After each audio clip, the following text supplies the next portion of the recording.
afternoon. So welcome along to our Zero Carbon Daviot Climate Hustings. Just a very quick introduction of Zero Carbon Daviot. We formed at the very start of this year after myself and Ken took part in a programme by Community Energy Scotland, and we put the word out to the village and got an amazing response. So why are we here? We're here because of climate change and because it's already with us. Nothing in this image should not be white. This was taken in the summer in Greenland 2 years ago. But also much like closer to home, we know it's here in Aberdeenshire as well. So the terrible train crash that happened at Stonehaven was largely attributed to the effects of climate change, and things are only going to get significantly worse. A lot of information on this screen, but at 2 degrees Celsius, we're looking at up to 30% of species on the planet at risk of extinction. And we start seeing issues with food production and lots of other terrible effects. It's not just about sea level rise. And I can highly recommend the Keep Scotland Beautiful website. It's very good for all of these key facts. And you know, even the difference between 1.5 degrees and 2 degrees, really, I find quite terrifying. Just looking at the difference with species loss of insects, the risk triples by going up half a degree. And we know the IPCC have done a great job of collecting the best science in the world and organised their COP events. So that obviously led to the Paris Agreement in 2015, which all our governments signed up to keep global warming well below 2 degrees, preferably below 1.5. And they highlighted again in 2018 that we needed to halve emissions by 2030. But no government in the planet yet has set targets compliant with this Paris Agreement. So the scale of the challenge is now horrific. If we'd started decarbonising at the turn of the century, we could have done it 3 or 4% at a time. But with emissions just continuing to rise, our needed pathway now is so steep. We need to decarbonise rapidly, and in fact, to make this work now, we need what's called negative emissions technologies, things like carbon capture and storage, which are still largely aspirational. They don't really exist yet, although there's lots of pilots. So if the faster we can decarbonise now, the better.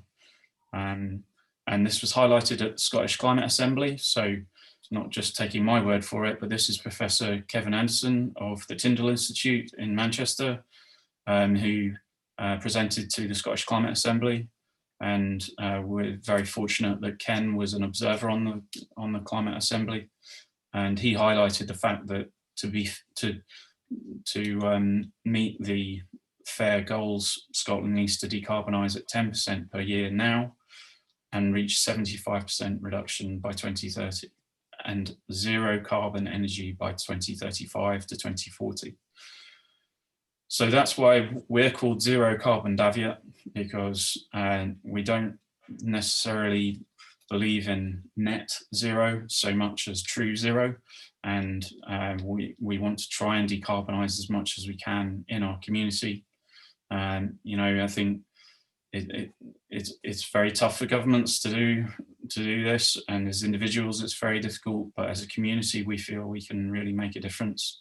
And just in the first month or two of being up and running, we've had a tremendous response from the community, and this entire range of projects have sprung up, and there's engagement across the board in all these.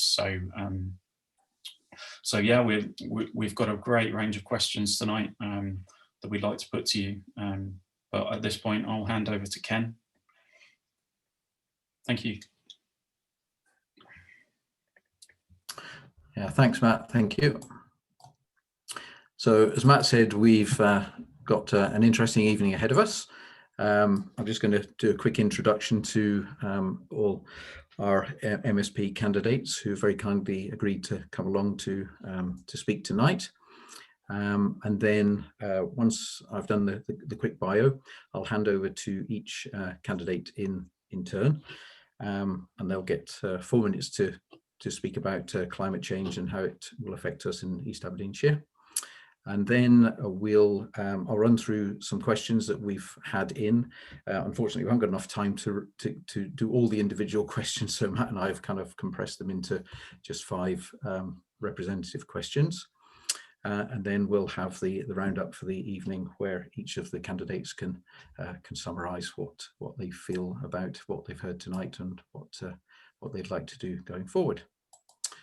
So as I say, we've got 5 candidates who very kindly offered to come along, and in no particular order other than how I got the bios from them. We start off with Maggie Chapman, who's the top list candidate for the Scottish Greens to the northeast. Sorry, in the northeast. She was born and brought up in Zimbabwe. She's a Scot by choice, moving to Scotland to study zoology. She went on to complete an MSc in environmental management and started a PhD in environmental ethics. She lectured at Edinburgh Napier University in cultural geography and environmental ethics, and was an Edinburgh City Councillor for 8 years. She was rector of Aberdeen University for the last 6 years, where she chaired the University Court, campaigned for a cut to the rents charged in student halls, and prevented staff redundancies. Maggie is the Chief Operating Officer of Rape Crisis Centre that supports survivors of gender-based violence, and is a passionate peace and social justice activist. She is a co-convener of the Scottish Independent Convention. In her spare time, she plays the fiddle and violin and enjoys walking and cycling throughout Scotland. So then we've got Conrad. Conrad Wood is the Scottish Liberal Democrat candidate for Aberdeenshire East. Conrad studied chemical engineering at Imperial College London, and since then he has had a varied career that has seen him become a chartered engineer and serve as a trustee of a £500 million pension scheme. His experience recovering from anxiety and depression means that he is passionate about improving mental health services following the pandemic. His childhood in the countryside has given him a lasting connection to nature. You'll regularly find him roaming our mountains and swimming on our rivers. It is because of this he wants the next Parliament to put recovery first on our climate. Then we've got Graeme Downie. So Graeme Downie is the Scottish Labour, and Graeme's work career has always been in campaigning, and he is currently running his own business, working with a range of clients in housing, renewable energy, food production, health, retail, higher education, and the charitable sector. Graeme lives with his wife and 2 young daughters, who are 6 and 2, and he feels that his work and family life gives him a good insight into the challenges facing both business and public services. That's why he'll be working hard to set out Scottish Labour's bold vision for a post-COVID society and for fairer services and better opportunities for Aberdeenshire East, which has been in 14 years of an SNP government. Right, okay, so there was a bit of hype there, sorry, Graeme, because we're apolitical. Then moving on to Gillian Martin. Gillian is the current MSP for Aberdeenshire East since 2016, and before that she was a college lecturer. During Parliament, Gillian was the convener of the Environment, Climate Change and Land Reform Committee, which took through the Climate Change Act. There's a lot more to Gillian's bio, but I'm afraid I haven't got it here, so apologies, Gillian. And finally on the list, but not last but not least, is Stewart Whyte, the Scottish Conservative and Unionist candidate. Stewart was raised on Aberdeenshire farms and educated at Crudy Primary School, at Turriff Academy, Banff Academy, and Aberdeen University. Stewart's a secondary school history teacher, and he did his teacher training at Turriff in Inverurie. His first job was at Fraserburgh, and he currently works at Aboyne Academy. Stewart lives in West Hill and was a member of Friends of the Earth until they became extremists, some of their methods, but he retains a strong commitment to the natural environment. So did I get that correct for everybody? Does that sound okay? Good. Fine. Right. So so what we'll do now then is I'll put the questions I'll put the, sorry, I won't do the questions yet. I'll ask the candidates in that order if they could put their piece forward. I think I'll just do it on the list that I've got here. So at the top of my list, and it's in no particular order at all, just the way I've written it down. We've got Stewart Whyte, who's the Scottish Conservative. So Stewart, you would like to take the floor and tell us about climate change, please. Right, good evening. Thank you very much for inviting us tonight. My mother lives at Rothie, Brisbane, so I pass Daviot regularly. However, I've never been there, but to come back to how Matt began it, I think your community idea is tremendous and is a real inspiration to a lot of other communities across Aberdeenshire East. I am going to read bits from my manifesto so I get it right, because I think I have a very strong feeling the people on this call will know this issue even stronger than I do. We would make green economic growth our national mission for the next 5 years. We would spend £2.5 billion over the next 5 years to make all buildings energy efficient and powered by low carbon heating systems. We'd also introduce a circular economy bill to cut down on waste across the economy and create new jobs in recycling and production of low emission materials. We'd invest, as I say, 2.5 billion. This is an almost 1 billion increase in the current SAP plans. This investment will be used to leverage further support from the private sector and incentivize transition to better energy efficiency. Using the World Economic Forum estimates, this could raise £3 from the private sector for every £1 of public sector funding, meaning our investment could support an average of £24,000. According to the Scottish Government figures, by the end of the Parliament, we want to spend 10% of the capital budget on energy efficiency measures. We would introduce help to renovate to ensure that owners who are not left with the cost of moving their property energy efficient. We would set up help to renovate scheme that would also offer loans and grants to support transition. And we do not want to see the costs of achieving our net zero targets fall on those who are least able to afford it. We'd set aside a rural transition fund to prioritise those off-grid areas to be first in the transition.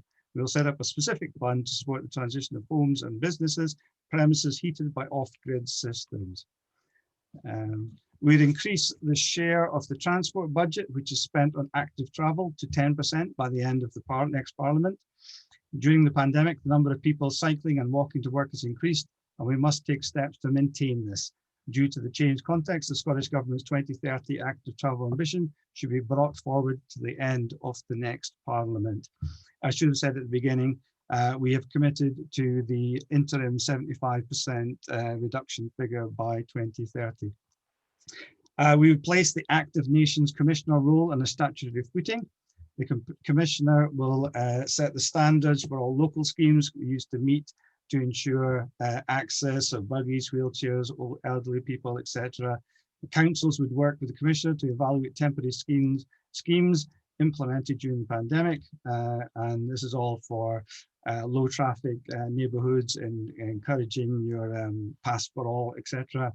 We would encourage more people to cycle. We would invest 1 million in cycle proficiency training for adults and cycle repair vouchers to encourage more people to take up cycling. By the end of the next Parliament, every city in Scotland should have a cycle network designed for commuting. Those are the bits I found that answered the specific questions that you gave us. I hope that covers some of them, and I look forward to hearing what everyone else has to say.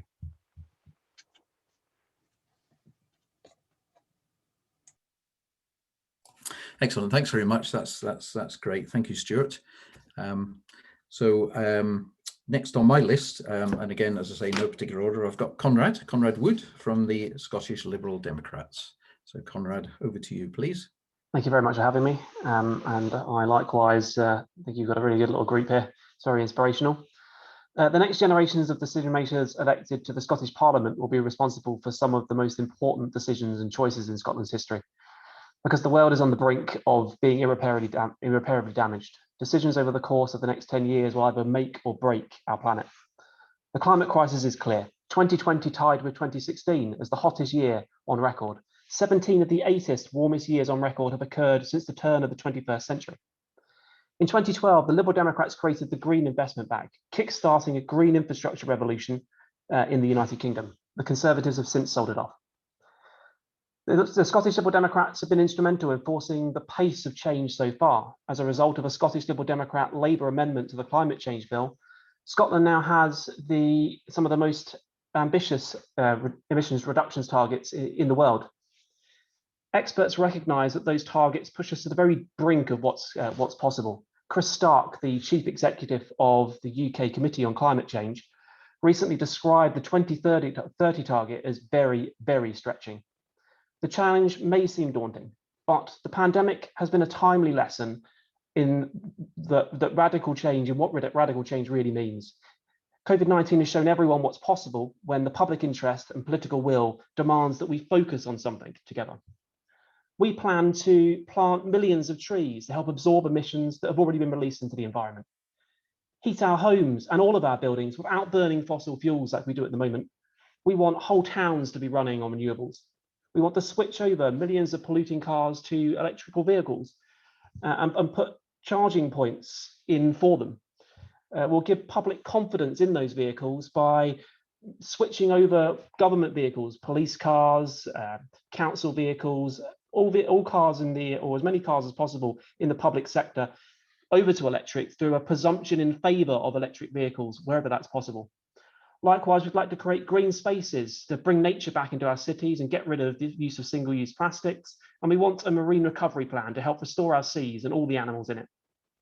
We need a roadmap for every sector and every area, costed, funded, realistic. Not another long list of excuses as to why work went elsewhere or why it's not possible. We need a government that is ready to put the plans into action and not put them on the back burner for some political project.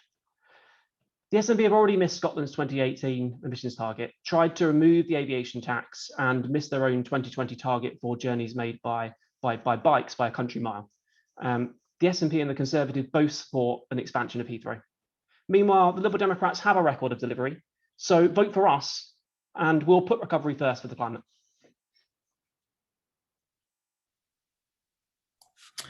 That's tremendous. Thank you very much, Conrad. Next on my list, I've got Maggie Chapman of the Scottish Greens. So Maggie, over to you, please. Good evening, everyone, and thank you very much for inviting me along this evening. I'm Maggie Chapman, and I'm the top list candidate for the Scottish Greens in the North East. I'm asking you to vote like our future depends on it, because it does. This election will define Scotland's future. We face significant challenges: the global pandemic that demands a plan for recovery, a broken economic system that creates inequality and pollution rather than working for everyone, and possibly the biggest challenge of our time, the climate emergency.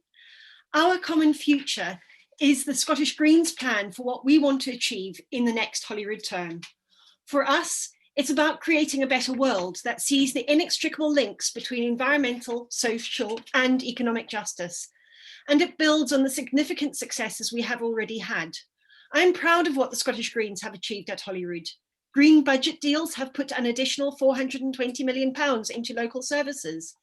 Thanks to the Greens, lower income families pay less tax, meaning more money in their pockets. Higher earners pay more tax, meaning £220 million more to spend on vital public services. We won free bus travel for under 22s, free school meals for all primary age children who need them, a ban on evictions during the pandemic, direct payments for 500,000 of the hardest hit households, and so much more. We also have a long track record of empowering people to take action on climate change at a community level.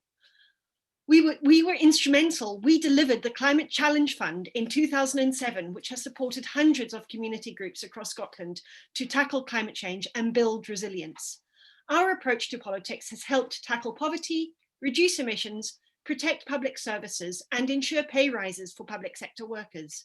But there is still so much more to do, and the pandemic has shown us that we can and we must do things differently. Greens want to see a just transition for the North East to tackle the climate emergency and transform our energy economy, creating tens of thousands of jobs in renewables, in digital, in care, and in the arts, jobs that make the world better, jobs that reduce our carbon emissions. Our retrofit schemes for housing will also tackle fuel poverty. It is the ultimate win-win.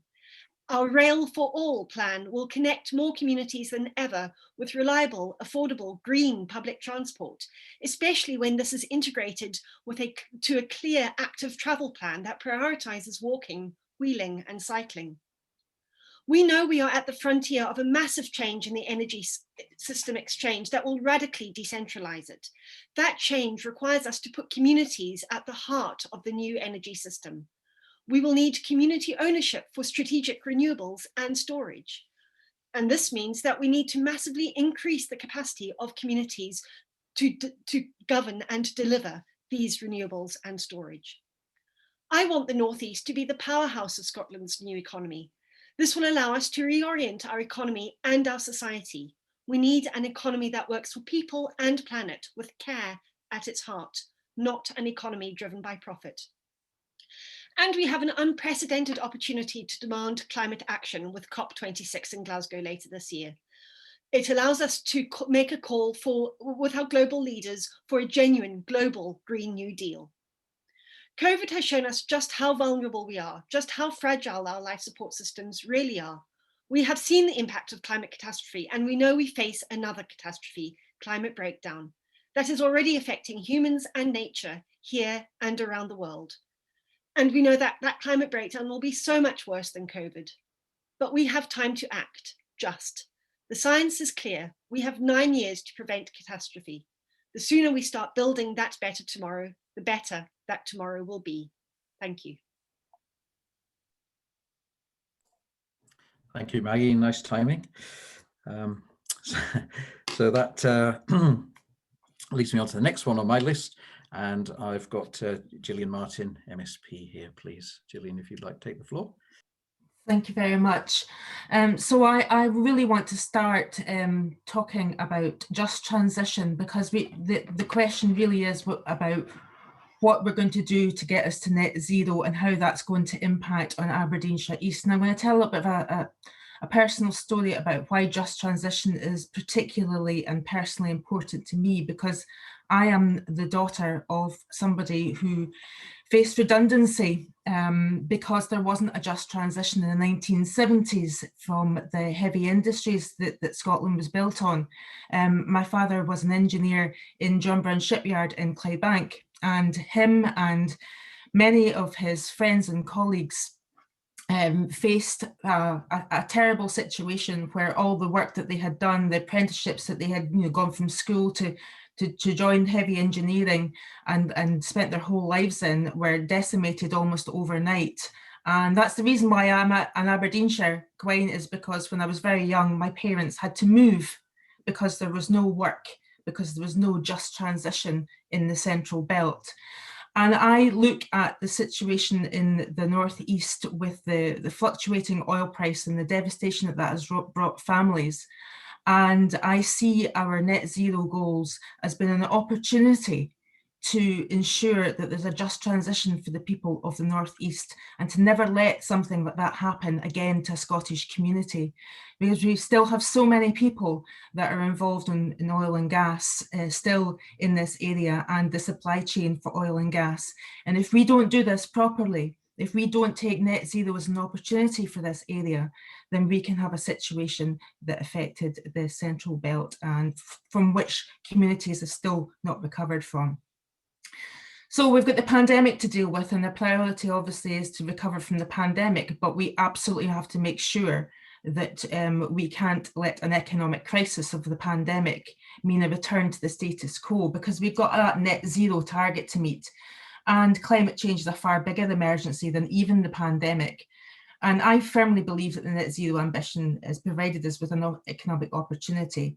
And the pandemic recovery needs to accelerate what we were going to be doing in order to reach our net zero targets. The SNP priority is a sustainable job creation and reskilling. And we've got a 500 million new jobs in reskilling fund and 100 million green jobs fund, and a £20 million rural entrepreneur fund to help kickstart that. But a lot of our other environmental and infrastructure policies will create jobs too, like our accelerated heat and building strategy, 50% increase in woodland creation and our peatland restoration programme, and our affordable and social rents homes building programme, which we want to do sustainably to create more zero carbon homes of the future. And the Scottish National Investment Bank will have £1 billion investment available to support enterprises that are in line with sustainable development goals and the drive for net zero. And the SNP is extending the tenure of the Just Transition Commission and appointing a Minister for Just Transition to ensure that no one is left behind as we go to net zero, because we have to go to net zero. And it's been mentioned already, net zero in 2045 is not the most challenging target. It is the 75 reduction target of 2030, which is only 9 years away. So the countries that accelerate towards net zero are the ones that will thrive in the future economically, particularly those that are at the forefront of innovation. I'm excited about our £180 million New Technologies Fund, which I'm hoping that our area will be taking advantage of, and our hydrogen strategy. But skills investment is the key component here. All those strategies need skilled people to deliver them, and that's a huge challenge, but an opportunity too. And it's an opportunity particular for the people in the North East. But we've also got a nature emergency.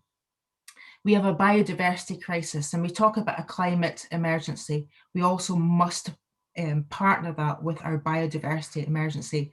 And we've pledged 500 million to tackle the biodiversity crisis. And that's going to be in tandem with dealing with lowering our emissions to the sustainable levels that we want. The SNP is putting forward the bold vision that matches the targets that we set in the last Parliament.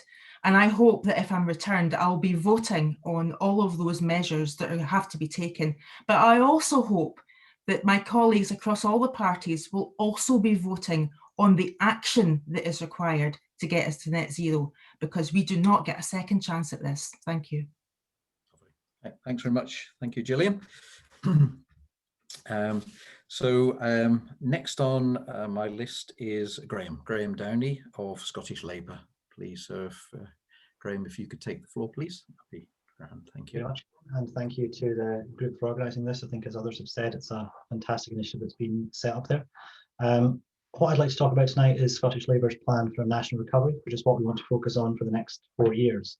And really, climate is something that runs through a number of different threads of that, from a jobs recovery that guarantees an apprenticeship or a job for every young Scot, often focused in climate change and green jobs. And the other two components I think run particularly well together for this event tonight is around a climate recovery and a community recovery. We know we need national policy, of course we do. We need national targets, we need national direction, and we need national investment. But I think we've got to be careful when these things are framed without remembering that much of what will have to be delivered to meet those ambitious targets will have to be delivered on a community level, and will be reliant on making sure local people are bought into what we're changing and why we're changing it, and what the benefits of that will be for them, their communities, and for their families. Like other panelists, I hope we do see a lot of agreement tonight. I think this is something that we can take out a little bit of party politics on. I think we all appreciate the urgency of the climate emergency and that it has to be tackled. So I do hope we see a lot of agreement tonight, and I hope that during the next Parliament we see that across all political parties. On some of the specific points that we were asked to cover in our introductions, I think one of the key areas that was highlighted was around housing.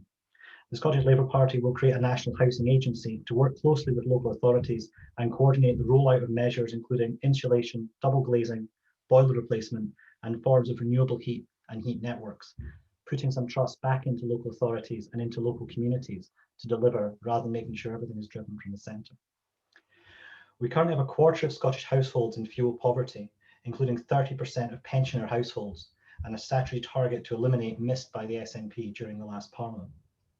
We agree that an Energy Efficient Scotland Bill would give clarity and confidence and new investment in energy efficiency, and a commitment to eradicating fuel poverty by 2032, which obviously has incredible upsides for reducing carbon emissions as well. Within that, we would need a new definition of fuel poverty, which includes an uplift for rural communities in Aberdeenshire East, which are often again forgotten by the Central Belt when considering climate targets and event measures. On active travel, we would invest with councils to create urban and rural safe active travel routes, green spaces, and food growing places as well, and would increase active travel spending to 10% of the overall transport budget, giving priority to encouraging and enabling people to get out of their cars, onto bikes, and to walk more. And on community renewables, I think we all can see the energy system is changing rapidly with new technologies, storage, and a more distributed energy mix. And that's Scottish Labour supports a balanced energy policy, which uses a range of electricity generation options and storage. And we are seeing already in some communities around Scotland, particularly in Orkney, where there's an example of renewable energy being stored and then used, surplus renewable energy not put to the grid, being stored and used for later use in that community. I think that's something we can look at working to extend as we go forward. There's a number of other issues that I think we'll cover on some of the questions that we've highlighted, particularly I say around housing, but also around active travel and renewables. But I'll stop there just now and hopefully get into some more of the detail in a little bit. Thank you. That's excellent. Thank you very much, Graeme. So thank you all five for those excellent presentations. Some ways a bit disappointing that there's no argument, but really on the happier side, it's great that there isn't.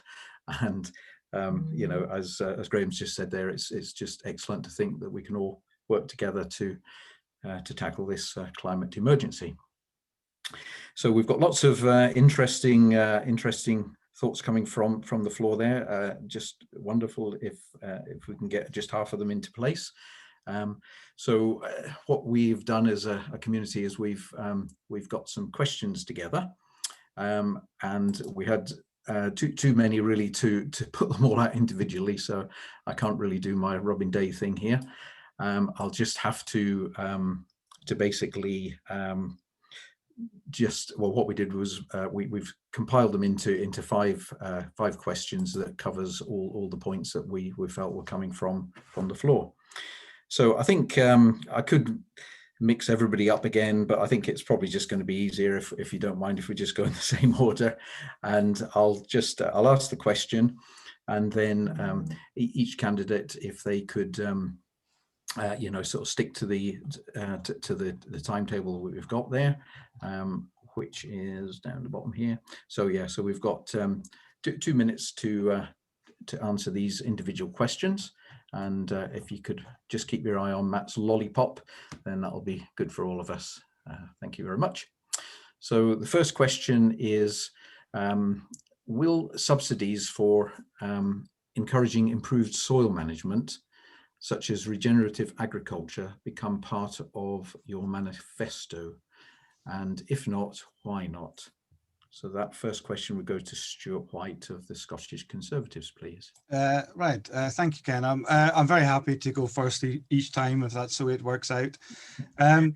Just to say to the audience, we were given a brief for the initial questions, which is why I didn't cover such a wide-ranging number of subjects as some of the other people. Not to say that we don't have tremendous policies on those, but I tried to keep to the brief. Perhaps it's the history teacher in me. And again, to answer your specific question, I had a good look through our manifesto at lunchtime, and I did not see a specific part about regenerative agriculture. However, under our agriculture one, I do think we have a number of headings where I think that would come under potentially at least, so I'll share that with you. Under ending uncertainty for our farmers by launching a full public consultation on a blueprint for Scotland's new agricultural policy within 100 days of the election. Investing in research and development and farm diversification. We'd invest an additional £10 million in agricultural research and work with the UK government to ensure the Shared Prosperity Fund includes schemes which promotes farmers diversification. We'd also support pilot farms to trial new ways to improve farm efficiency and spread best practice across Scotland. So perhaps that may help address some of the points in there. We would launch a National Agricultural Institute of Technology to bring together farmers, colleges, universities to deliver short modular training courses, again for farmers, but clearly opened up to other interested groups. Growing your own, I think, should be a huge part of our climate emissions one, where we're reducing our international miles, and just frankly from the taste and the health of growing your own. I am a farmer's son. We always had a very strong veg patch in our thing in there.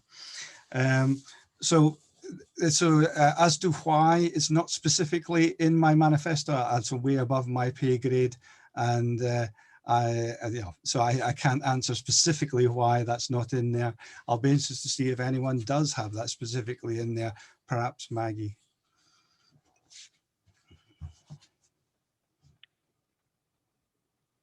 Okay, thank you.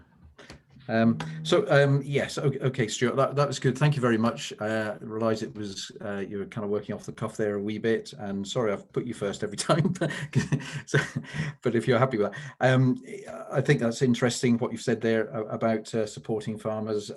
We were just a bit, we didn't want to really concentrate on regenerative agriculture because it is like, you know, it's organic, it suits some and not others.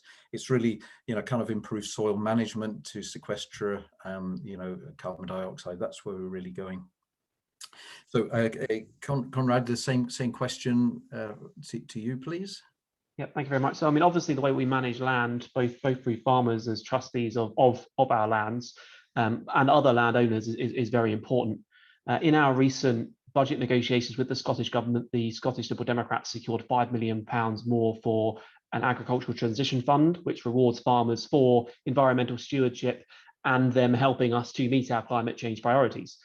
Now that's obviously looking backwards. Looking forwards, and what's in our manifesto, we want to use the recent conclusions of the expert working group on agriculture support as a starting point for devising and driving a transition to more sustainable food production, which will include how we manage soil and other areas of agriculture moving into the future. For instance, we also want to look at how we manage livestock and the livestock sector to efficient production, and want to support the Scottish farming sector to match the commitments that have been made by their counterparts in England and Wales to be carbon neutral by 2040. More generally, want to help fight climate change by fostering biodiversity and the restoration of our natural peatlands and woodlands. We propose a nature recovery law that sets out targets across government to clean up our soils, but also our air and our seas and our rivers. To do this, we'll set legally binding nature recovery targets with an action plan and financial support to deliver them. We'll protect and restore carbon-rich habitats whilst phasing out harmful practices, expand woodlands with at least 50% of native species to increase Scotland's forest cover by 36 million a year, set a national target of 30% for all publicly owned land to be rewilded, and bring in licenses for the practices of moor burning in uplands. So a pretty broad package there. What I'm saying is we don't have specific soil policies in our manifesto, but we will look at the recommendations of this expert group as we develop a subsidy system moving forward. That's excellent. Thank you. Thank you very much, Conrad. That's excellent. Good to hear that you've got carrots and sticks coming, hopefully. Not too many sticks, but lots of carrots. It is interesting, this soil management thing, which is why we kind of drilled down to that, because it seems to be a good way of sequestering carbon. And to date, we are just concerned that farmers are being kind of alienated from this whole process because of the thing about red meat and such like. So that's good. So carrying on in that that same vein, Maggie, if you could tell us all about subsidies for improved soil management, that would be great. Thank you. Over to you. Thanks very much. And yes, Stewart is right. We do have soil subsidies mentioned specifically in our manifesto. We are very, very keen to see regenerative agriculture as a way forward. Soils are at the heart of our success of our agricultural system. But for too long, in many ways, we've treated soils as if they will always be there. And we can't go on like that. We need to take direct action now to prevent this becoming a more serious problem in the future. Some of that will involve research to find different types of crops more suited to regenerative agriculture. Some of it will come in support of better soil management. And I think one of the ways in which we want to do this is to replace the current grants with land management contracts, which will support farmers to deliver a range of public benefits, including soil conservation. They'll also engage farmers in things like agroforestry, agroecology, and peatland restoration, flood management, wetlands creation, a whole range of both food production and climate change mitigation. We want to deliver a £20 million per year land advisory service, supporting the rollout of climate-friendly farming practices and diversification of farm businesses to maximise benefits, including carbon sequestration, soil health, and biodiversity. And we want to make agroecological and regenerative agricultural techniques the standard curriculum in rural education institutions. So we've got a whole range of policies that tackle soil health directly, that provide subsidies and support for farmers to make sure that they are supported to manage soil health in a proactive way. All of this fits under our agricultural bill that will ensure we maintain high standards. We have whole farm carbon audits and things like soil testing embedded in that bill. Thank you. That's lovely. Thanks very much, Maggie. That's great. Lots of interesting stuff in there as well. Quite like the idea of having an advisory service back. Not that I used to be in one that got scrapped, but that was great. Thank you very much indeed. So now over to Gillian, please, if you could give us your views on encouraging soil improvement, or soil management improvement, I should say. Thank you. Yeah, so in our manifesto, we are pledging to change the system of payments to support farmers and food producers. The current system, of course, is based on land size, and it's been that way for decades, and it's just not really fit for purpose anymore. It has to change. So we've pledged to put conditionality, in particular environmental protection and improvements and changes to that system. Now, there are two ways of looking at this, and I fully expect there may be some farmers that see conditionality as penalising them, but I would like to think that they're in the minority, because I know from speaking to a lot of farmers and growers that they feel that the good work that they're doing in terms of their soil management choices, they're making and reducing their carbon footprint, or the sequestration of carbon by the planting of both crops and maybe re-wetting marshy areas, or tree planting, that kind of thing, or rewilding areas of their farms. That the current farm payment system, they don't recognise that important work. So there's no incentive there for people to do it, other than, of course, there's sort of like the knowledge and understanding themselves as custodians of the land that it's the right thing to do. Because, you know, if we don't look after the soil, there's only so many harvests you can get out of that soil. And I think there's a recognition from a great deal of our farmers. So by incentivising this good environmental practice, we're supporting those that are doing the good work, but we're also encouraging them to share their knowledge to others who perhaps aren't where they should be in terms of these emission reducing practices, or, you know, caring for the biodiversity. And I would say that a system like this also encourages farming innovation. I mean, I've got a farmer in this constituency actively involved in water purification technology innovation, and there's others trialling no plough methods of planting where the soil's largely undisturbed. And I've spoken to farmers nationally about work they're doing to manufacture sustainable fertilisers and cattle feeds. And these are the entrepreneurs that are going to find themselves in demand once we get the information out to farmers, that they're going to really be asking an awful lot more of them in terms of their contribution to our net zero goals. So we want to encourage nutrients being added to the soil, and the recognition that ploughing or disturbing the soil leaks carbon, but it also breaks up things like vital fungi and affects biodiversity. And there's great work being done out there. So we're supposed by 2025, we want to shift half of all funding for farming and crofting from unconditional to conditional support, and there'll be targeted outcomes for biodiversity gain and a drive toward low carbon approaches which improve resilience, efficiency and profitability. On a personal note, I'm really proud of this commitment because it was a direct recommendation from the Environment, Climate Change and Land Reform Committee, which when we reported on the Climate Change Act. But we're also, in terms of food production, we want a sustainably Scottish brand so that consumers know the carbon footprint of their food, and they know that it's been sustainably produced as well. So there's a real consumer drive to be buying the products that are responsibly grown. Lovely, thank you. Sorry to chop in there, just slipped over time a wee bit there. Thank you. Good to hear about no plough techniques. I think that's good to hear. I still like my job back though, so I mean, if you could possibly think of an agricultural advisory service in the future, that would be quite nice too. So thank you for that. And finally, we're on to Graeme Downie. I feel like a manifesto commitment to get Ken's job back might win me a vote. Thanks very much. Really, because I'm the only one that's able to talk back, but thank you. Thanks very much, Ken.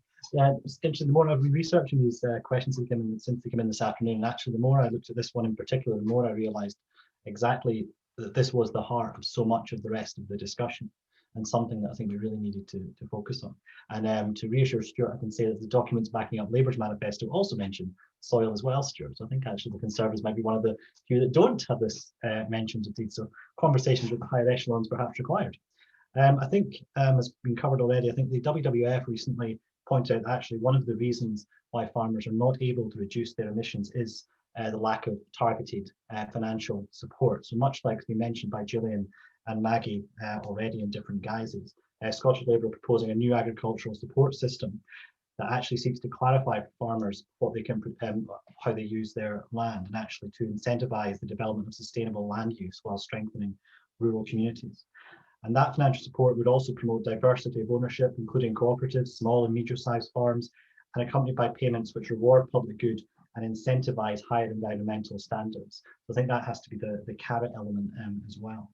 I think leading on from that, I think we've got to look at what that means for rural communities directly as well. And I should have added there, we'll also assess different practices and support for organic farming as part of a new agricultural support system.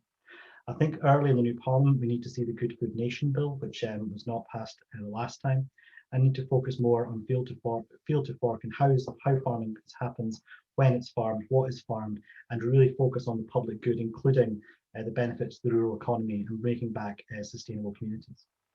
We need to help farmers shorten the supply chain so that food producers can actually make money, not just larger multinationals. And much of that can be achieved through public procurement as well, and to focus on community wealth building. That I think has been something there's been cross-party agreement on for the last couple of years, and the need to build that, particularly in rural areas. I think linked to all of this is the need to tackle food poverty. And often those who produce food actually can't afford to eat properly. And that can lead to obesity and underlying health issues that we all end up paying for in the end. So I would support Scottish Labour's right to food. Thank you. Yeah, thank you very much indeed. That's great. Some more great ideas there. Thank you indeed. So thanks to all of the candidates there. Really great to hear that this is a very serious topic. And as Graeme said, they're at the heart of everything.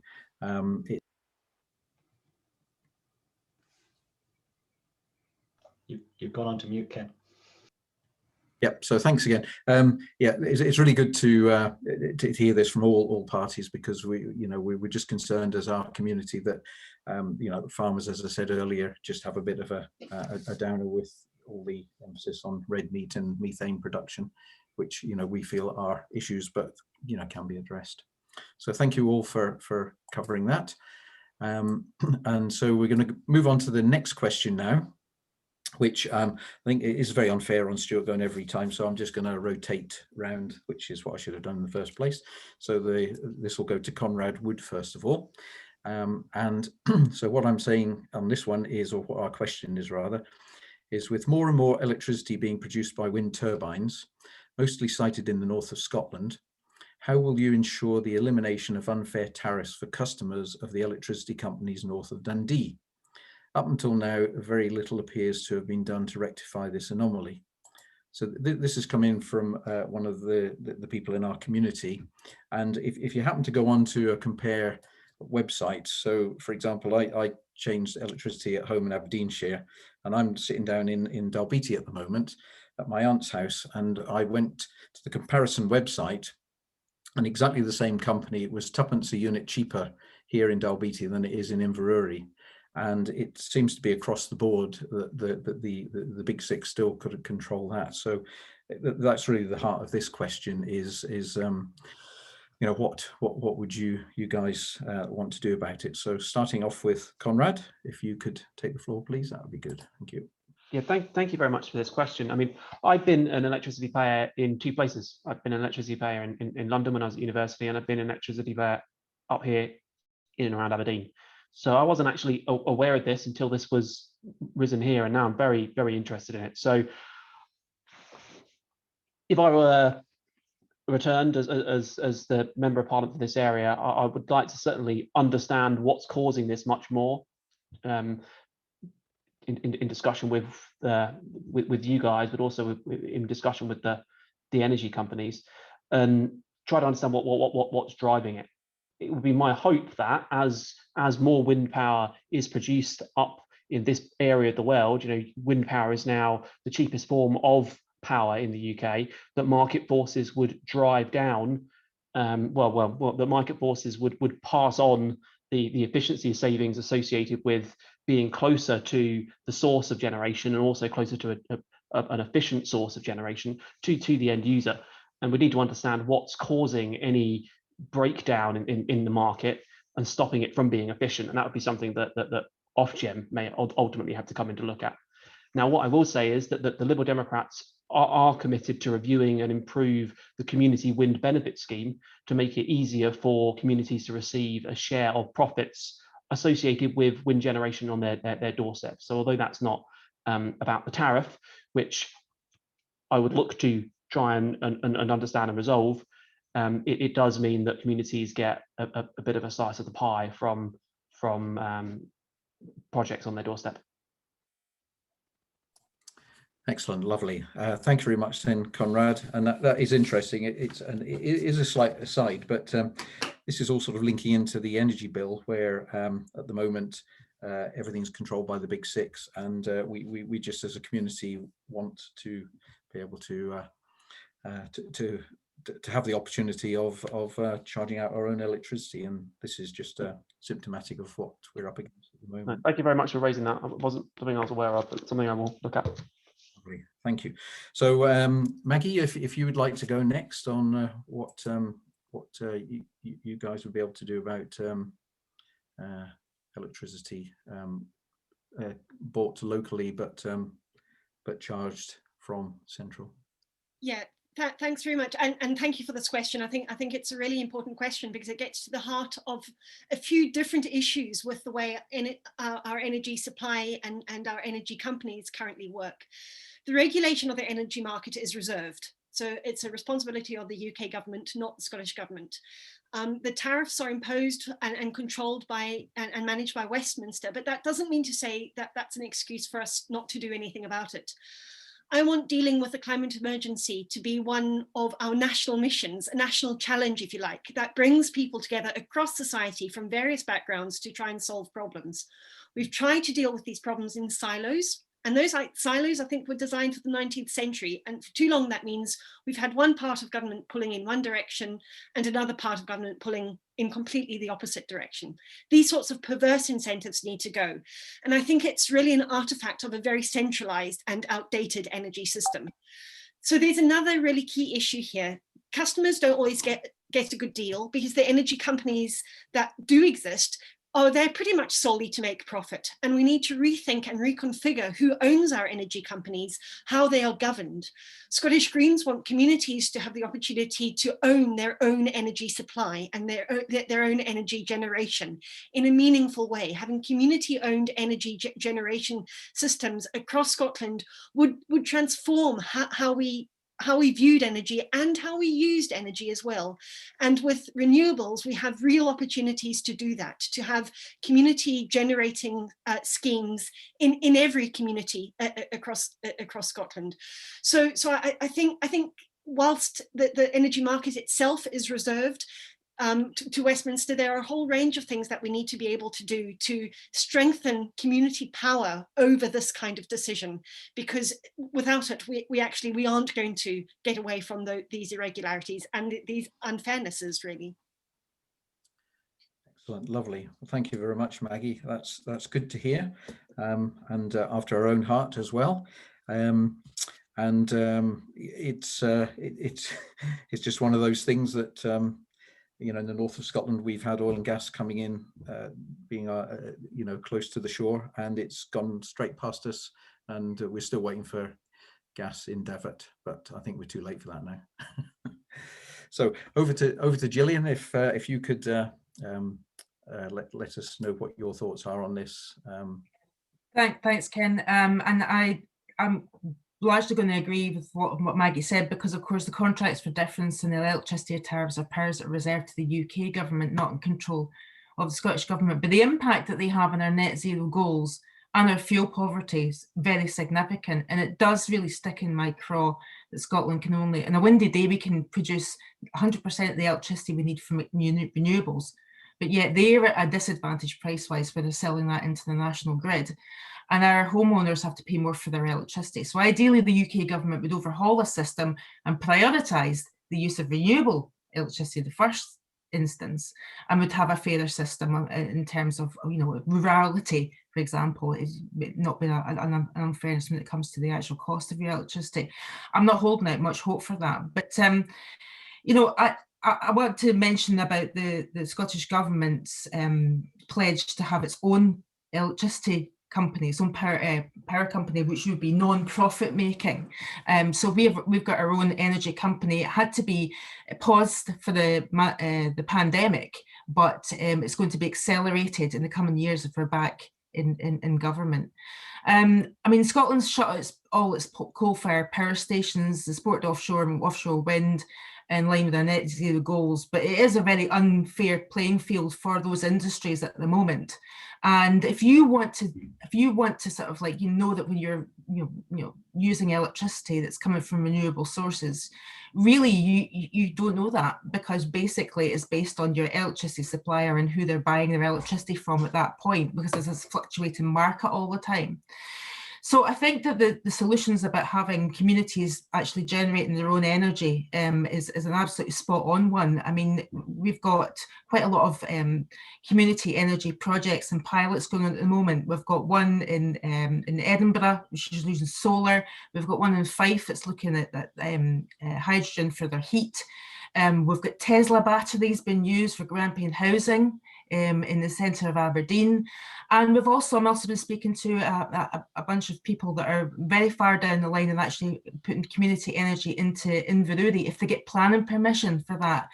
So actually putting it into the hands of their own community, so people have actually got that choice as to what, you know, buying locally, but also knowing that that energy is developed locally as well. But a lot of the levers still rest with the UK government, and I just don't think there's an urgency there to sort this out, which is very unfortunate. Lovely, great, thank you very much, Maggie. That's good. All singing from the same hymn sheet at the moment, so that's great. Graeme, could you take the floor now? And yeah, of course. I was just at the outset to follow what Gillian said and to continue this, as everyone agreeing. Scottish Labour also supports the creation of a national energy company, and believes that actually should have a specific mission to support with funding local renewable energy projects, including the ones that Gillian has just mentioned. I think that would be would have to be a key focus of a national energy company, and that's something Scottish Labour would support as well. I think, as I mentioned briefly in the introduction, I think there's an element here where we're seeing different technologies come into play as well. We've been working with a number of companies in my day life who are looking at battery technologies working better, including to store renewables more effectively. And as I mentioned, there is a system on Orkney, which I believe, and I'd have to check into this in a bit more detail, which I think was joint funded by Scottish Government and UK Government. I'm maybe wrong in the funding, but either way, I mean, whoever funded it, it's a good thing that when it's generating that isn't put into the national grid, it's stored or used locally. I think in looking at those kind of systems and being a bit more distributive about how we think about energy and how we think about how it's created and how we think it's generated and how we think about it more broadly as well, and how that's used. I think linked to that, Scottish Labour are supported by the Scottish Energy Development Agency, which would coordinate growth in renewable energy production, including in the skills and training, to try and make sure we take advantage of the skills we have already in the Northeast, to make sure that carries on into the future, both for local energy generation and for to create those kind of jobs. And that would obviously have to work very closely with the Scottish National Investment Bank to invest in the development of domestic supply chain as well. So I think tackling all of those issues together really would have to be a focus. Think about how we can put control much more locally where possible as well, both in terms of generation and how those things are pursued. Thank you.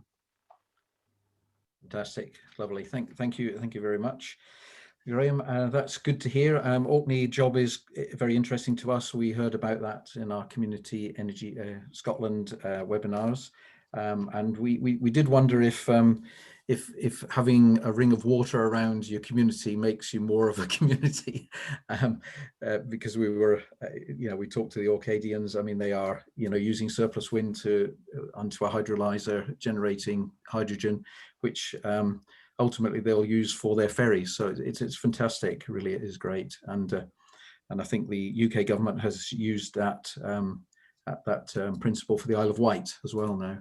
They've rolled it out there. Developed on Shetland as well, or something being looked at on Shetland. That's great. Thank you very much. So last but not least, back to Stewart, please, if you would like to pick on this yes, to the specific question, this is an issue I used to be aware of, and then it went away again. It went away from everyone's kind of public, consciousness. So thank you to you for bringing this back on to the political debate. It is clearly unacceptable that we're paying more for anyone else for the same energy, particularly, as you say, the energy passes by us. How we do that, we have to campaign for that. We have to be united as a Northeast on that, regardless of political party. We need to put the pressure on there. We need to get this back into the press and onto the television and all those things that it should be. In terms of how can Daviot get around it, my answer, in part anyway, is coming off the grid, is your micro generation, whether that's all the different possible ones, for an individual house, but also for the community. I'm sure you guys are already having a look at whether the potential for any of that, those things in your area. And it comes back to how I started. We have a Help to Renovate fund. We have a £2.5 billion fund for transitioning all of our homes into zero transmissions, including a rural transition fund. So that's where I would go with this. Fantastic. Thanks very much, Stuart. That's really good. So let me just see now. So this one is here. Yep. Interesting. There's as you've all said, though, this is a sort of devolved area, so it's very difficult to for us to do too much about it. But the issue we've got is, if we were to generate electricity locally, we would have to sell it to the national grid and then buy it back. And what we would like to do is just sell it locally, and national grid's there to to back us up if we have a shortfall. So that's excellent. So on to the next question now, and I think it will be Maggie to start with this one, if I'm right. Yes, good. Okay. So the question we've got now is, if we are to reduce our emissions by 10% every year, as Matt mentioned earlier, starting now, then we need to radically change how we travel. How can our community have more influence over what happens in our area? For example, the A96 is going ahead based on a government decision, a Scottish government decision, prior to the climate emergency declaration. At the same time, it's not safe to use the B9001, which is the main road that goes past us from Rothienorman through to Inverurie. And people did use this route during the first lockdown. So we need safe walking and cycling routes between our neighbouring communities of Daviot, Oldmeldrum, Inverurie, Rothienorman, 5E, Tariff, everywhere. So the question really is, then how can we have more influence over what happens in our area, whether it's a large road coming through, or whether it's getting footpaths, because you know, we have this curious situation where we've got a road coming through that's been decided by central government and not by us, and yet we want footpaths and we can't get footpaths. So it's a bit of a dichotomy, really. So if you could have a go at that, Maggie, please, and advise how you would tackle this, please.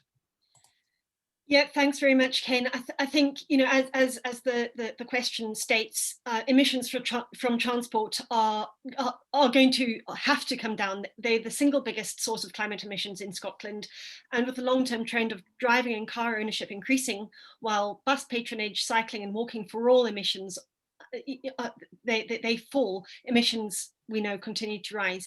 And I think that there's been a real disconnect between how our transport systems and our transport infrastructure are governed, and how decisions, as you say, are made about them, and the voices of people who have to either deal with the consequences or suffer the consequences, depending on whether it's a good or a bad thing. I think there's something very, very clear for me about what the Greens have as a principle of subsidiarity. We want decisions made at the most local level that is practical. Now, for some transport infrastructure projects, there needs to be national oversight, but it's about reinvigorating our local democracy. It's about making sure that people's voices are heard in every decision that affects their daily lives.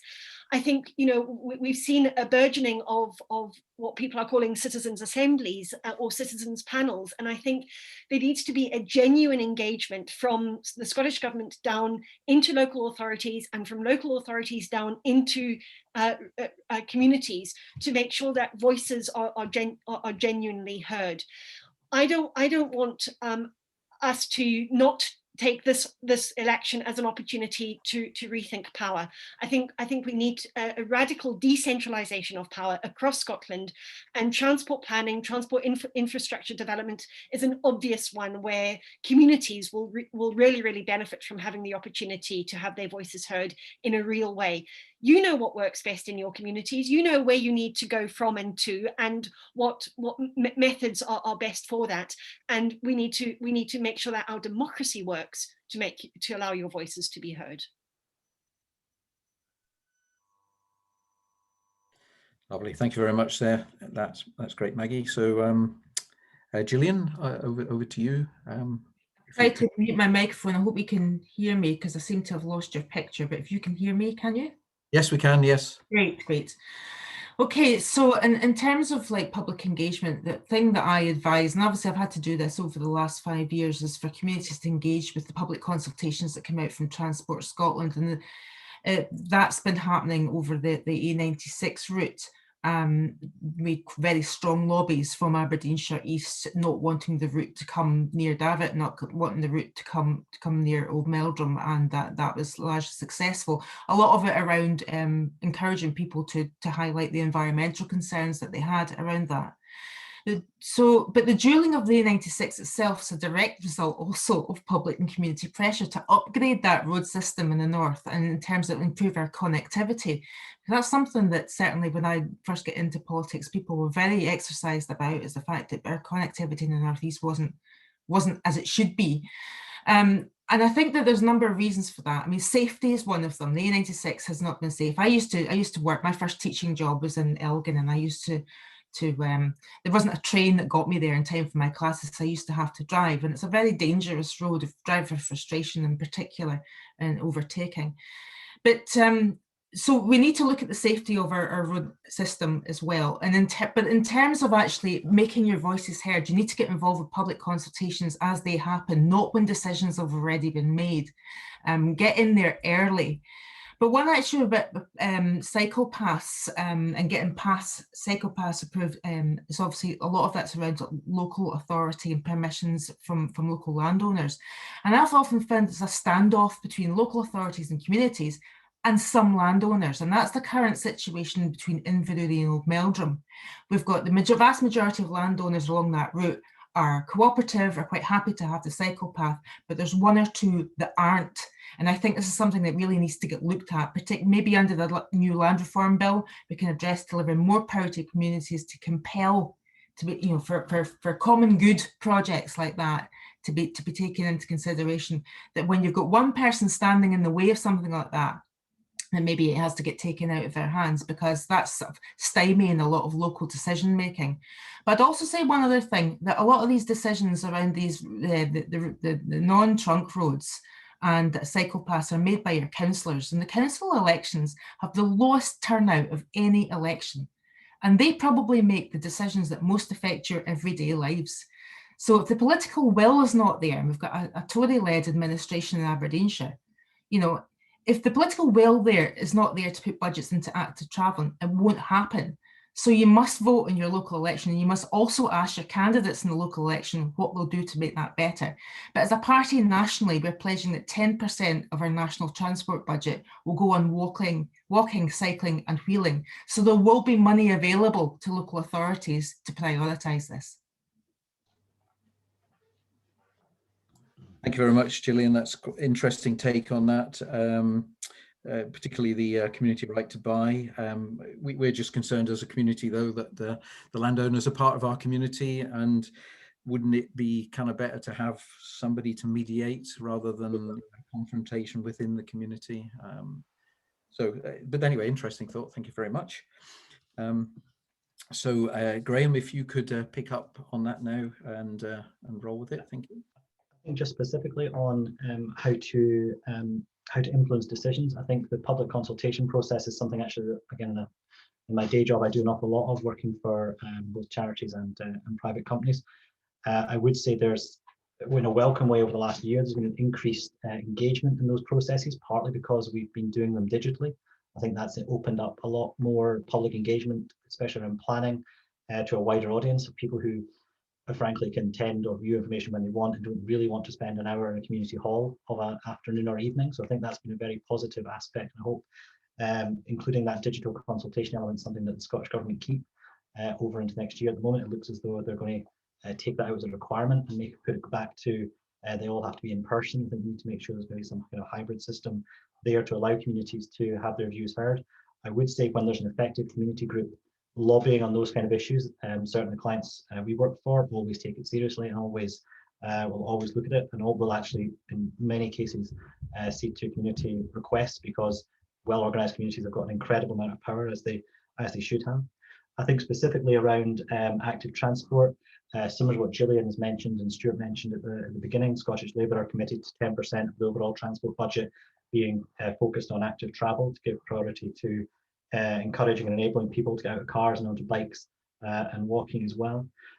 Scottish Labour are also keen to invest in councils to create urban and rural safe active travel routes. I think that's where the control has to at least be devolved to in the first instance. So there's a greater emphasis on community involvement and community opinions as well. I think to look at some of the broader transport infrastructure, we need to try moving towards interest-free government loans to help secure low and middle income households to buy electric cars, which are incredibly expensive at the moment, and also to establish car sharing schemes to try and get some of the cars out off the road. And obviously that's going to include the rollout of electric charging points as well, with an initial focus on those areas that are currently not served, and often that is in rural communities as well. So I think there's a whole package of things we need to do to reduce transport emissions, but hopefully the local communities will be able to get involved. I think whenever they are, that usually means that things are done better and there's more effective plans put in place. That's great. Thank you very much, Graeme. Thank you. Same question to Graeme, please. Sorry, to Stewart. I beg your pardon, Stewart. Yeah, to Stewart. Thank you. I think, how do you influence what happens on the Inverurie to Rothie Road? First and foremost, it's the council, as we've said. And with the council, if I can be slightly critical, they're a little bit if it's not in the plan, it doesn't happen. So you need to get in when they make the plans. Local development plan is huge for Aberdeenshire Council. They have a very good organisation, which we'll see, called Nestrans, which I'm guessing people are aware of. Again, unfortunately, they've just done their most recent report, so I don't know what stage they are for the future. But I do recall there are parts of it which do address the things you're talking about. Not specifically your community, I don't think, but the principle of it. So that's where you need to get into. I was a member of my community council for 10 years. I chaired it for 6. So the community councils are also a very strong place. If you can show there is a community behind something, I think that works really strongly. I was really quite gratified to hear you say that you see your landowners as part of your community and you want to cooperate. And I think that's as a fundamental principle, that's where I would come from.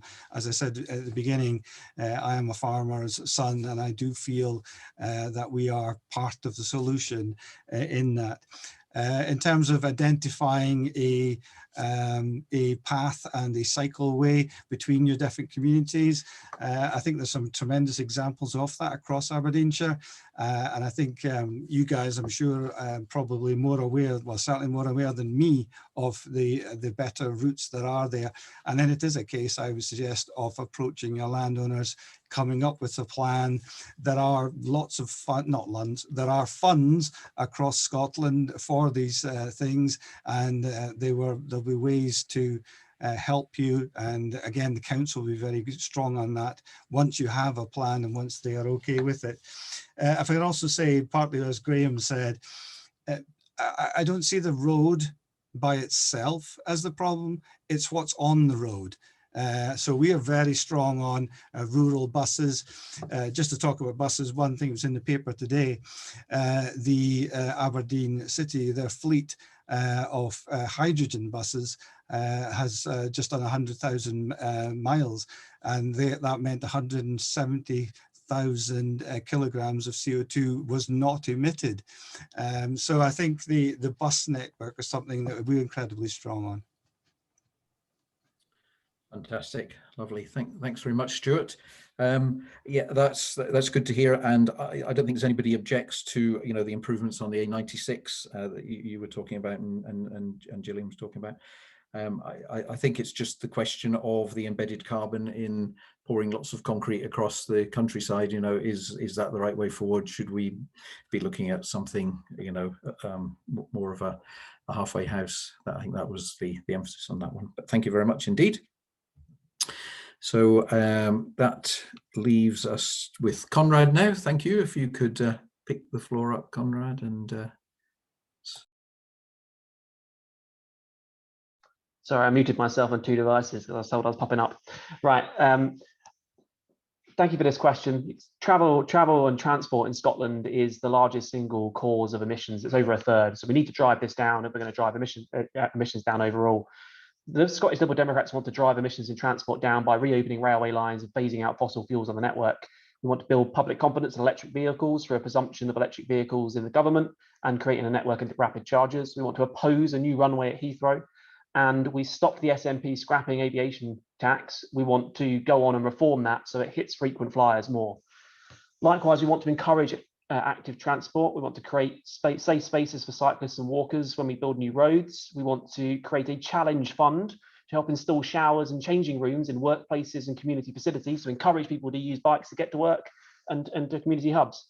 And we want to bring forward a £50 million programme for active freeway routes from town centres to neighbourhoods, which has been delayed until 2025 by the Scottish government. We want to bring that forward so we can start building these active high routes, cycle paths, etc. And as your MSP, I would be campaigning for us to get some of that pot. In terms of local influence, the Liberal Democrats are the party of local power. We're set up as a federal constitution, which means we've got local power as a party. We want that for everyone. Decisions are best made by local people, for local people, in the local environment. But under the SNP, Scotland is the most centralised country in Europe, second only to the United Kingdom. So we want to make it, we want more power locally, but more importantly, we want to make local planning authorities we want more local planning powers of a national planning framework where we have climate change and our net zero target considered in all planning decisions, and the community agreements are in place and engagements in place at the planning stage of major infrastructure projects. The comment around the council being responsible for all active pathways because they've got funding, I don't think is fully true. The SNP are very centralised. They keep a firm grip on our councils and make them commit to a lot of things with their money, meaning that our councillors have very, very little leeway to decide where they want to spend their bucks. The one thing I would like to return to very, very quickly from the last question is around a nationalised not-for-profit energy company. The Scottish Government had the power to do this. They bought a company, One Power, after promising to do so in 2017 for £11 million. It's gone bust. We only got £600,000 back for it. Okay, right. Well, thank you very much for that, Conrad. And that kind of brings those questions to close on that one. Now, we've got two more questions, but Matt was just asking me there. We're coming up to 9 o'clock, and we really, you know, it's great that you've joined us and come in with us. So how do you want to run this, Matt? Do we take a wee vote on whether people want to carry on with the last two questions, or if we go on now to the rounding up session? Yeah, it was just a question for the candidates, really. We've got two more questions and they're taking about 10 minutes each. Are you okay to continue, or? I'm happy. We'll go one more to start with and see how we go. Yes. If we all stick to the 2 minutes, that'll help too. Indeed, I'm desperately, you may not be surprised, I actually still have some marking to do tonight. I really not rather it went on till 9:30. We were promised 8:30, and then potentially we're already half an hour over. I mean, you can carry on without me. You know, I don't have to be here for everything. Or we can run the last two questions into our final answer. How does that sound to everybody? I mean, that covers the two questions and the rounding up. What do you? I have an idea. Perhaps we could just answer the two questions and forget about the summing up. Yeah. Okay, right. That's a good idea. Okay, so this will be starting then with Gillian, I think, if I've got my rotation correct. Yes, I think so. And so home heating is the biggest part of the carbon footprint for most households in Daviot Community. We have the technology to build zero carbon houses now and to retrofit our homes to be zero carbon now. What are the barriers to making sure that all new homes are built to zero carbon standards like Passivhaus starting tomorrow, and how would you overcome them? So if you'd like to crack straight into that then, Gillian. Please. Yeah, I mean, I'd rather talk about the overcoming of them. So the SNP are pledging a 1.6 billion fund to decarbonise the heating of homes, and that's going to include a lot of solutions for the myriad type of homes that we have, not just in this constituency but across Scotland. And we're also developing new building standards for new build homes to use renewable or zero emissions heating by 2024, and aim to have 1 million homes decarbonised by 2030. You may know that we're pledging to build 100,000 new affordable and social rent homes, and these will be built to zero emission standards. But of course, the biggest issue, particularly with places like Daviot, is the retrofitting of existing homes. And that's going to require different solutions for different types of homes. And there's two aspects to that, of course, is making the homes fit so they lose less heat and they're insulated, and providing low carbon affordable heating. So in this government, in the last parliament, we published a heat and building strategy, and that's going to be accelerated in the course of the next parliament if we're re-elected to meet our targets in 2025, and that will address both those things.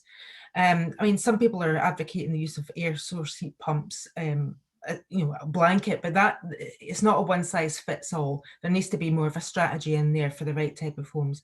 And as I said, we're setting up a publicly owned energy company to coordinate and accelerate delivery of heat and energy efficient work, and educate the public on how to do that best as well, and make sure that people know what grants are available. That's lovely. Thanks very much, Gillian. So I'll not spend too much time now. I'll just crack straight on with Graeme, but just like to say that don't forget there's ground source heat pumps, and that we all live on top of a massive lump of granite, which makes it a no-brainer really for the long term, and you know, climate change is the long term. So yep, so Graeme, please, if you could pick up on that one. Yeah, of course. I think, as I mentioned at the beginning, I think there's a really crucial area we need to tackle, and frankly, it's going to take some government money. This one, I think Scottish Labour are in favour of a national housing agency that would work with local authorities and coordinate the rollout of measures like insulation, double glazing, boiler replacement, and renewable heat and heat networks. Part of that would be low and middle income households receiving grant funding, with other households offered interest-free loans to pay for the upgrades up to the value of £18,000, and really targeting that at fuel poor and rural homes as a top priority. We'd look to upgrade all homes to at least an energy efficiency rating of C or higher by 2030, and where possible make those homes zero carbon by 2045. At least 80,000 homes would need to be renovated annually until 2030, more than double the current rate. And long term, it's estimated at least 90% of homes would need to be fitted with some kind of form of renewable heat as well. So there's a lot to be getting on with. I think we need to really pick up the pace on what we've been doing so far. And I think the approach we take is going to have to be multi-agency. We need a little bit of a stick and a carrot approach here. I think consumers need to be given funding options which incentivize good decisions. I think the changes that are going to come around to people's lives really are going to be fairly gigantic. So I think we need to look at that, but equally I think we need to look at what kind of sticks there are available for the industry as well as we move forward. But I think it's a long-term plan where we need to really engage with people to upgrade their homes and make sure they see the need to do that. Fantastic. Thank you very much, Graeme. So just straight on to Stewart then, please, if you could give us your views. Right, I won't repeat my items very much. Just to say, we will invest 2.5 billion in the next 5 years in our energy efficiency homes and buildings.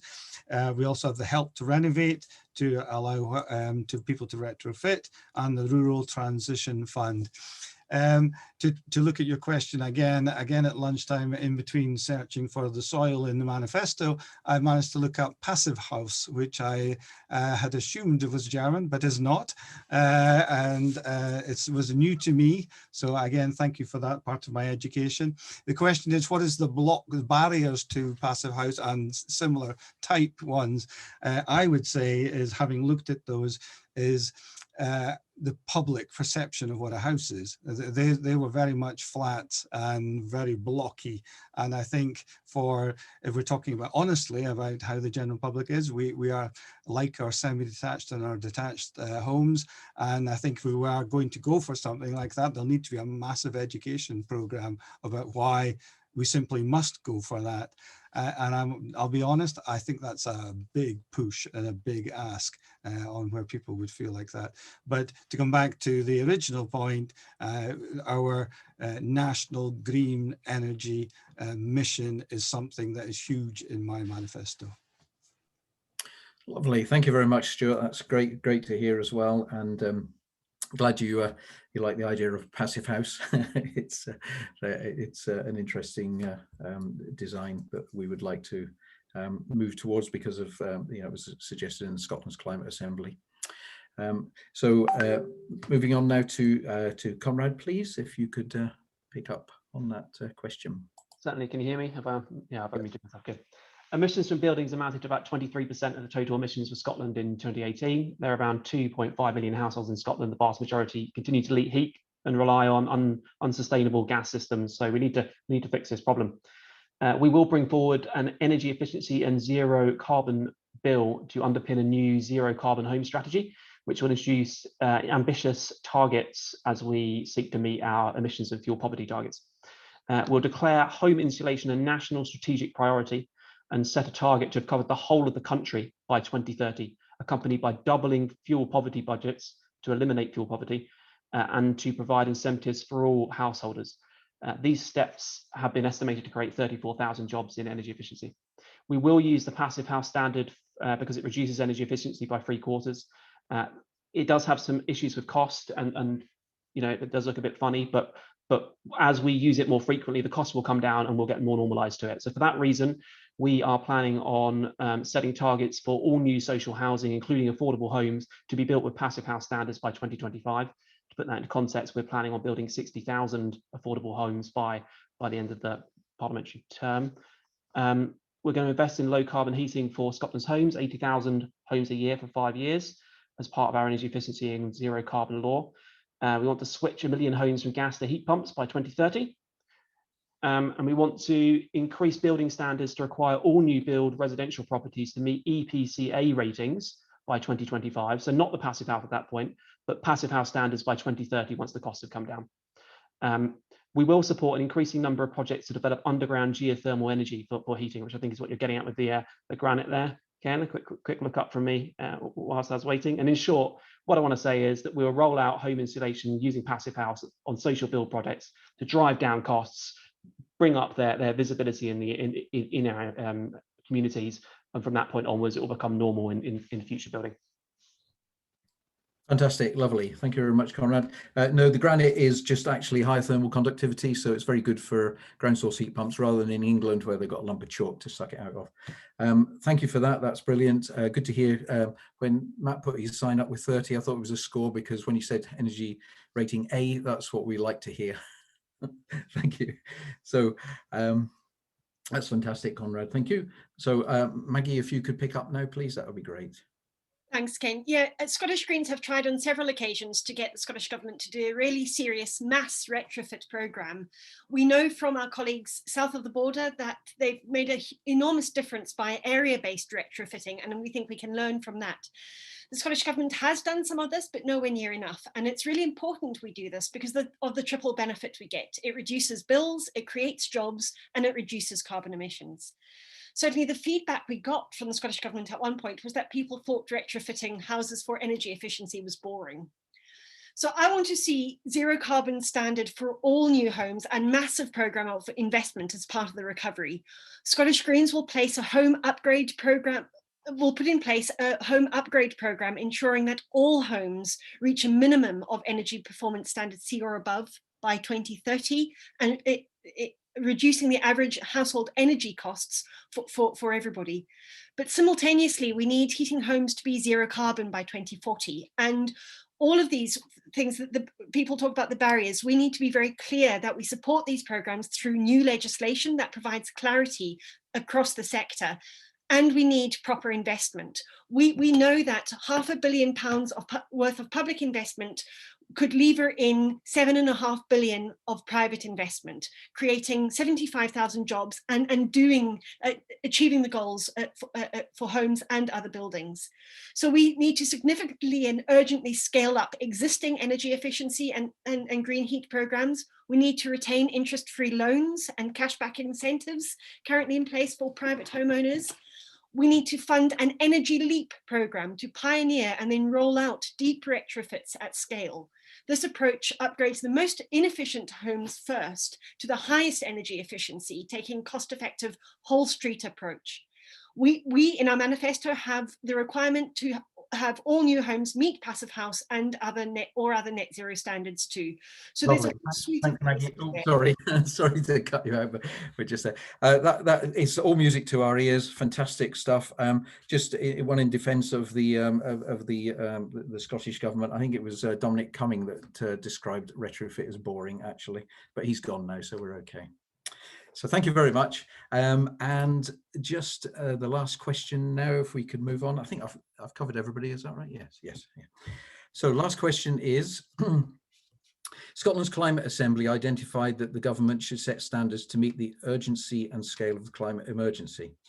Following the national emergency of World War II, the government established trusted bodies such as the Building Research Establishment and the Farm Advisory Services to ensure good choices were made.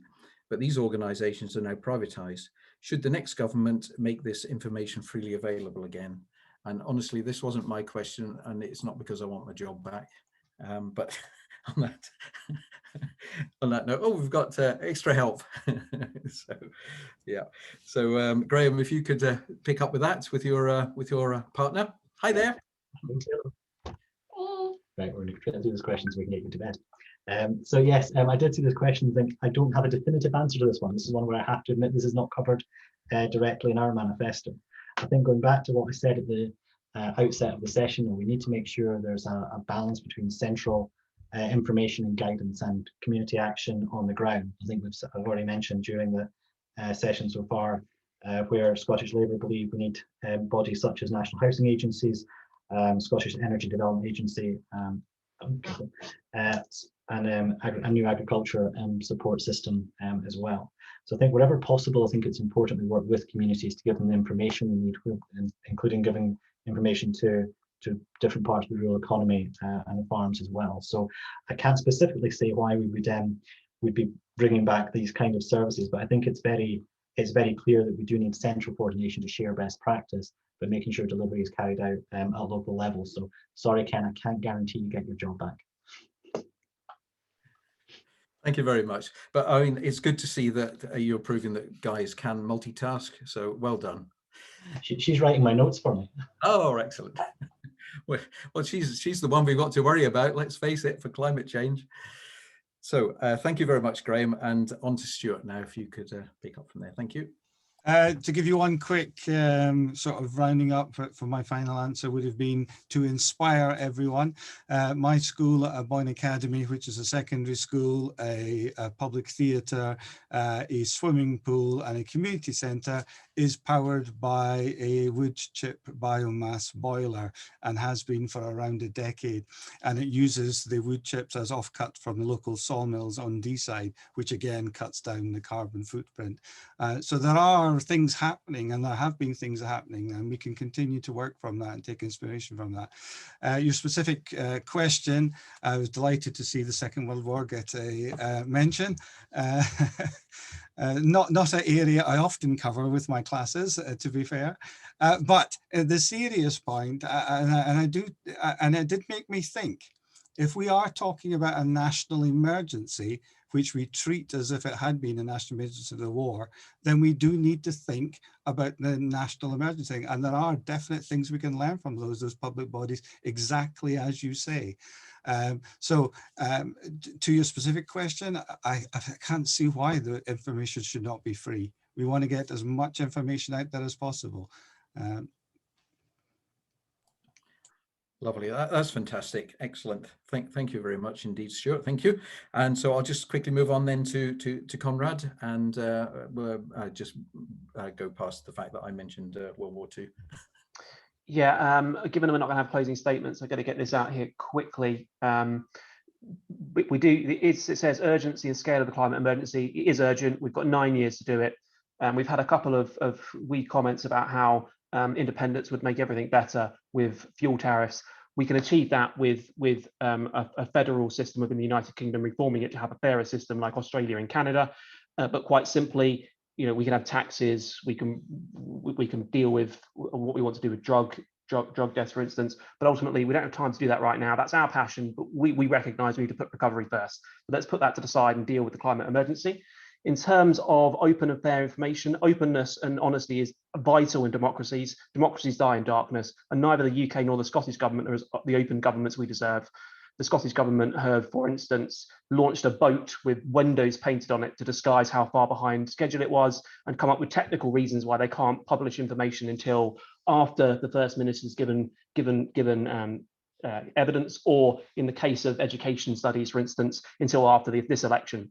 So we do need a more open democracy. We would like to bring in a contempt of court rule, but in terms of what we want to do with environmental standards, we want to support and develop a fully independent environmental standards Scotland to give us this information and to give everyone this information.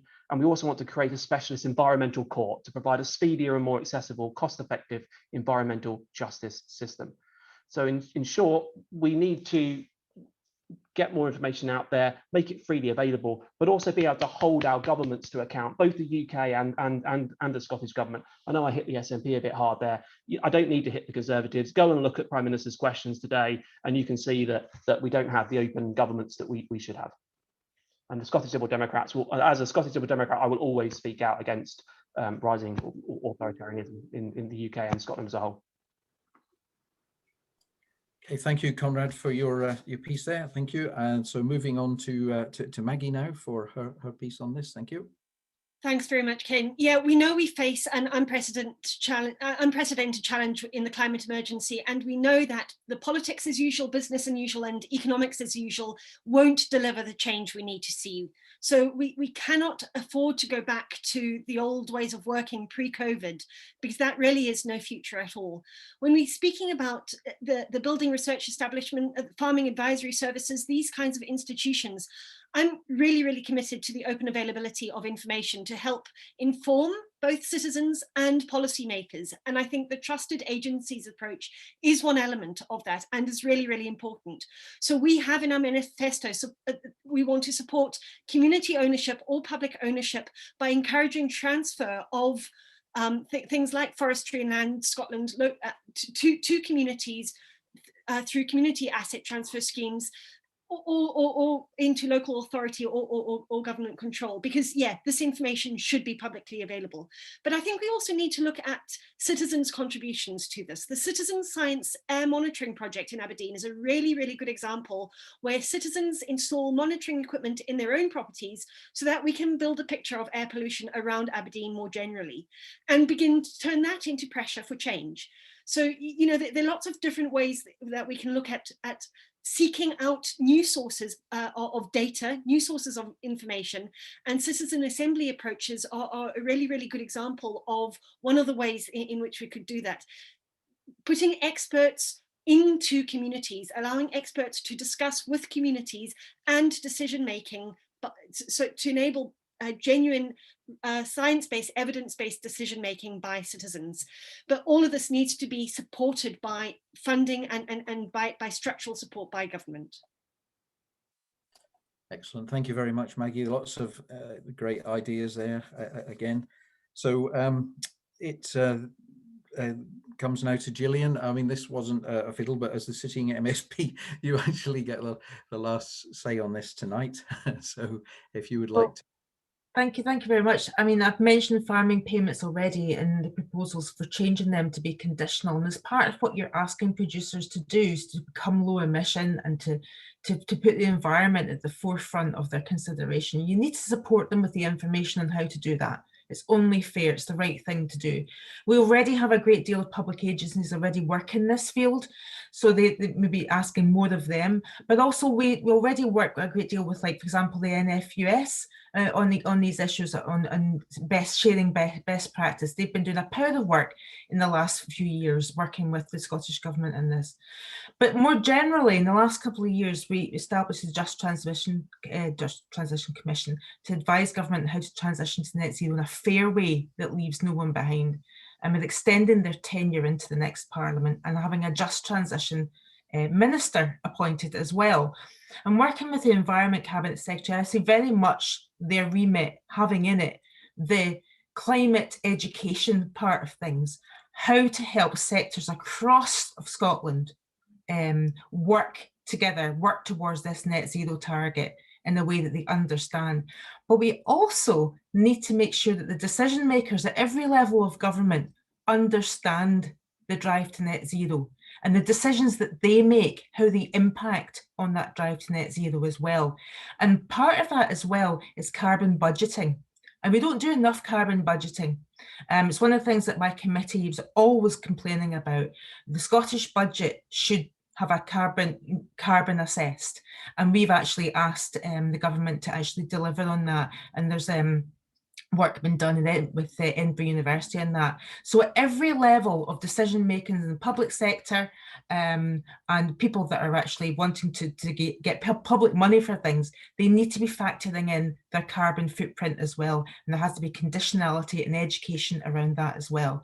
So there's no one silver bullet, it has to be right through society, and everyone has to understand how to get to net zero.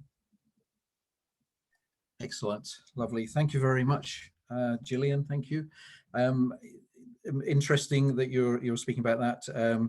Donut economics run by Cornwall County Council might help your decision makers if you end up back in government again. Just worth looking at.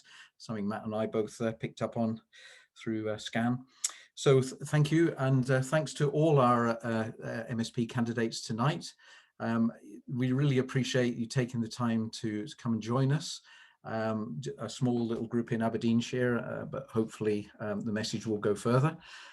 It's great to hear that we're all working together to tackle this climate emergency.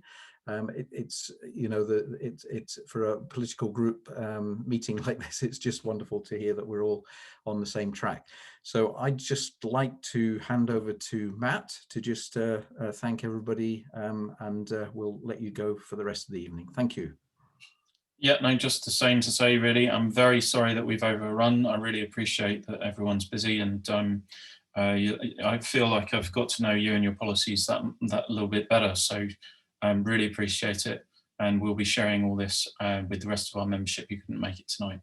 So thanks once again. And sorry to those who couldn't get their questions through. But it's been very useful. Thank you very much. Thank you very much, everyone. Thanks. Thanks, Matt and Ken, and thanks for putting this together at short notice. And you'll have a better idea of what structure to use next time.